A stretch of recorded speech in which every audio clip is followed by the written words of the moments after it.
I looked down and saw it had a password lock on it. I panicked and tried to yank it off, but it would not budge, and then she just dragged me away. When she dropped me back at my dorm, she made one thing clear. When I call, you better come running, or you will deal with the consequences, and I had absolutely nothing to say to that. The next day she texted me to grab her food, but I ignored her and went to the dining hall myself. Then I headed to the library to study, and the second I sat down, that bracelet went off. Did you forget what I said? I nearly launched out of my seat and everyone around me was looking at me like I had lost my mind. I tried to find a switch, but there was nothing. So I booked it out of the library and people stared at me the whole way. Some looked confused, some were trying not to laugh. I called Stephanie fuming. You were seriously so out of line. She just laughed and said, babe, come bring me food. The second I gave in, the bracelet finally shut up. I got her food from the dining hall, and when I got to her dorm, her roommates all gave me this knowing look and called me brother-in-law, and I just grunted, dropped the food on her desk and leaned down close to her ear. Do you know how embarrassing that was back there?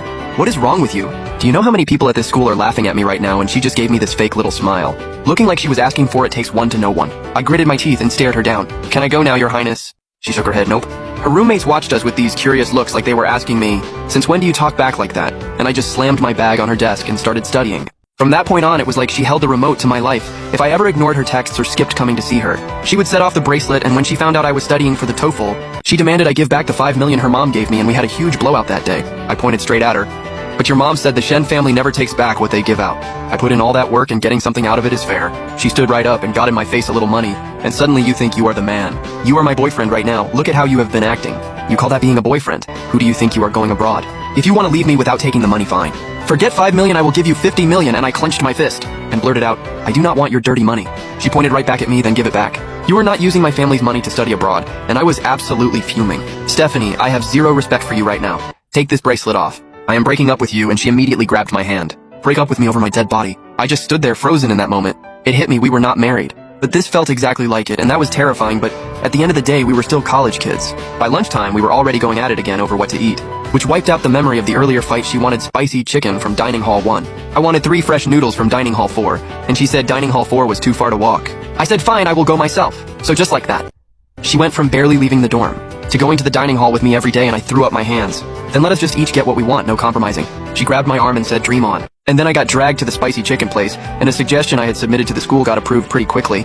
Right after the announcement came out, Stephanie looked at me and said, let us move in together, and I said absolutely not before marriage. She gave a cold laugh and completely ignored my opinion. She canceled my dorm room and moved us into her villa. Not gonna lie, living at her place had its perks like a private bathroom. No more sharing showers with strangers, but you used to use the communal showers at school too. Yeah, so if you missed that experience, you can always come to my room. We can shower together, recreate the whole communal vibe.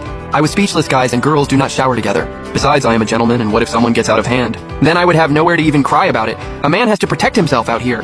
Before winter break of junior year, she said the whole friend group was planning a trip. Everyone was bringing their boyfriend, and she wanted me to come along. I did not want to go, but she would not take no for an answer. I ended up caving, and we went to a mountain resort. It was snowing when we arrived, everything was pure white. Unlike the city, this place had a ski slope. People were skiing everywhere, and Stephanie asked me what I wanted to do. I spotted the slope and was immediately hyped, and I had a blast. That evening we had barbecue and all the other couples drifted off, leaving just me and Stephanie. And she grabbed my hand, finally showing her real plan for the night. Ryan, come soak in the hot spring with me, and I had no choice but to follow her. We walked up a mountain path, and she said the hot spring was a bit of a hike. Usually you would take a cable car, but we were just walking through the snow. She led the way and I followed behind. Out in the night with nothing but the two of us in the whole world. I looked at her and could not help but smile because I suddenly realized we were both kind of ridiculous. Always fighting over the dumbest little things, yet still together after all this time. We kept walking along the mountain path in the moonlight. Hey, are there wolves up here? Yeah. So stay close to me. If you die saving me from a wolf, I will mourn you for 3 whole years out of respect. If I die saving you and you even think about moving on, I will haunt you from the grave. Love means respect and wishing someone well. You have got a lot of growing up to do. Someone who sold themselves out for money and played games with people has no business telling me about love. You always bring up the past. I honestly do not get what the point is. You brought it on yourself. Who told you to mess with me first? When we got to the hot spring, there was no one else around except the staff. I looked at the steaming water and could not hide how excited I was. If I worked here, I would be in this thing every single day. When I came out after changing, she was already in the pool. There were little trays floating on the water with wine and cake on them.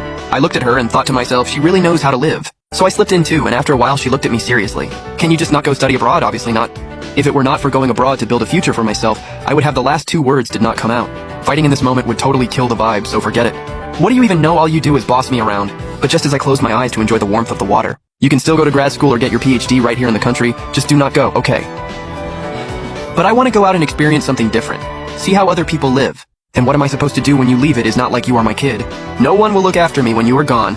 I go where I want to go. When we climbed out of the hot spring, I felt a little dizzy. I held my head, this hot spring better not be toxic. That is what you get for drinking so much. She offered to walk me back to the room. I stumbled along half out of it, staring up at the moon.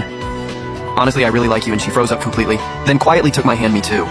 The next morning I woke up feeling kind of excited because I remembered that last night on the way back to the room, Stephanie had seemed to take off the bracelet. But when I raised my hand, I just froze. Wait, why is it still here? Stephanie walked in from outside and said, "You are up. You should not have drunk so much. It is already noon, but why is it still on?" How would I know? You really are petty, that holding a grudge like this. By second semester of junior year, things got hectic. But Stephanie was even busier. She started interning at her family's company. Sometimes she would be gone for days on a project, and that actually made things better between us. Way fewer fights though, things were still pretty much the same. Whenever we had time, we would figure out where to eat, but outside of that, there was not much room for anything else. Sometimes we would both be in the study, her grinding through work, me hitting the books. She never brought up the studying abroad thing again, and sometimes I even wondered if she knew what I was working toward. Just like I had no real clue what she was doing at work, and as time went on, summer of junior year,